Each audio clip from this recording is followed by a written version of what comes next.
I am an Oedipus, 'cause I'm Ed. All the time as a child, I shouted, "I am Oedipus," until my older cousin stubbornly questioned, "Do you even know who Oedipus was?" And I just replied with, "No?" Turns out Oedipus was this Greek guy who killed his father so he can marry and have sex with his own mother. Oh my! Thanks for the intro, darling. I'll take it from here.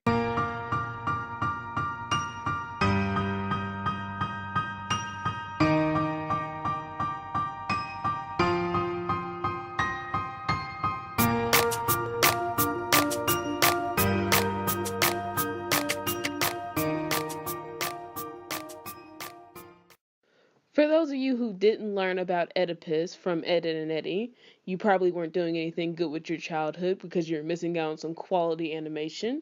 Past that, you probably learned about it from some boring literature class where they made you read all the classics like the Iliad and the Odyssey. That's pretty much why I'm here.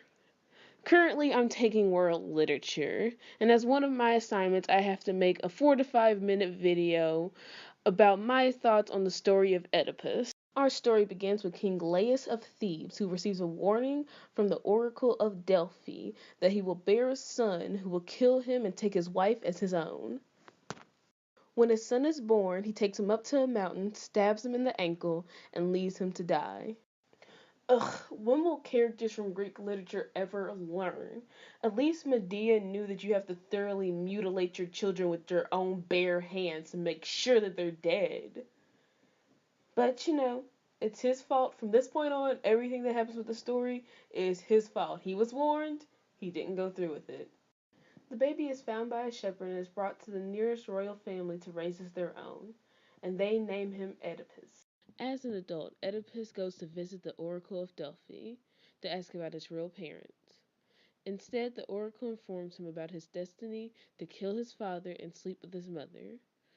Scared of his fate, he runs away from his home in Corinth.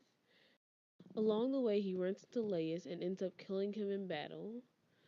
After that, he takes over Laius' kingdom and takes Laius' wife, Jocasta, as his own. Together they conceive 2 daughters. While under Oedipus's rule, the land of Thebes suffers a great plague of famine. Oedipus and Jocasta reach out to Teres, the seer, to find the solution to their plague.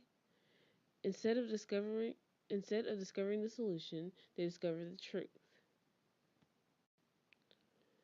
Neither of them can handle what they've learned, so Jocasta hangs herself and Oedipus stabs out his eyes and leaves Thebes. Thanks, Smoop.com. How would I live without you? As far as my thoughts on the story, I honestly see it as any other myth of its caliber. It's bloody, dark, and sexy. However, it's no Bible or the Odyssey. There's nothing really big that happens. There's no cyclopses or countless murders. Honestly, for that, it's just lacking in my taste. But don't get me wrong. I love how it explores the idea of fate and whether or not we can change it. It's kind of like on the same level as Macbeth, which is a story that sort of covers the same idea. However, the person who kills people is deliberately doing it, knowing that his faith is based around that. However, like in this story, Oedipus only kills kind of by accident, not trying to begin his fate. Overall, it's an enjoyable read and I highly recommend it. Okay, that's pretty much all I wanted to say over the subject.